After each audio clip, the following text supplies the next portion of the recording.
Les anti-astrologues essaient de rabâcher les mêmes arguments pris à gauche et à droite. Et on peut parler d'un syncrétisme anti-astrologique. Il y a la question de la précession, il y a la question de toutes sortes de facteurs qu'on va ressortir, qu'on va remettre sur le tapis. Et ça ne fait pas quelque chose de très cohérent. Et d'une certaine manière, je dirais, rien n'est plus énervant que quelqu'un qui on dit on fait de l'astrologie et qui croit savoir ce que ça veut dire. Il vous dit, ah oui, vous faites de l'astrologie, mais l'astrologie c'est ceci, c'est cela. Alors moi j'ai envie de lui répondre, monsieur, je suis désolé, c'est pas vous qui allez m'apprendre ce qu'est l'astrologie. Alors vos petites connaissances en astrologie, vos petits lieux communs, vos petits clichés en astrologie, vous les gardez pour vous.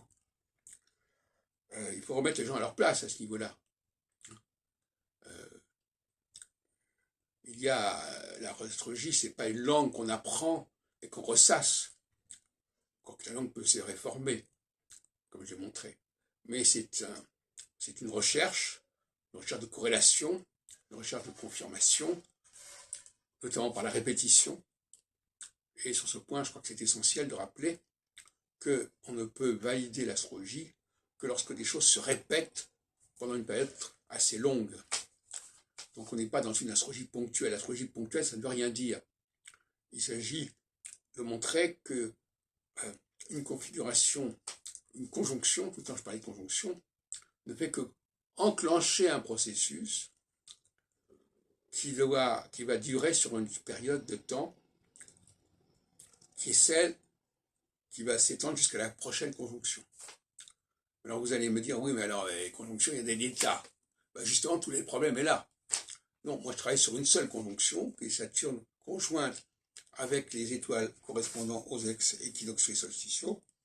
Et donc par conséquent, il n'y a pas besoin de multiplier et de saucissonner l'astrologie et le zodiaque. Enfin, donc là, on a des périodes de 7 ans.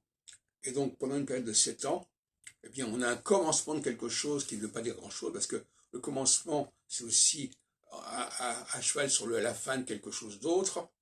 Il faut donc attendre, c'est pas à ce moment-là que les choses prennent leur formule la plus forte, c'est au milieu de la phase. Il faut diviser le cycle de Saturne en 8 et non pas en 4.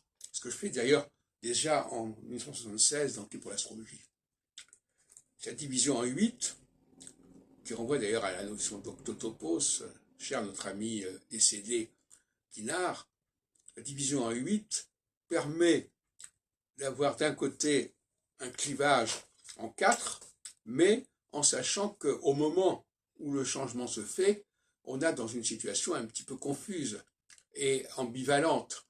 Et donc il faut attendre passer à la division en 8 pour avoir quelque chose de particulièrement manifeste.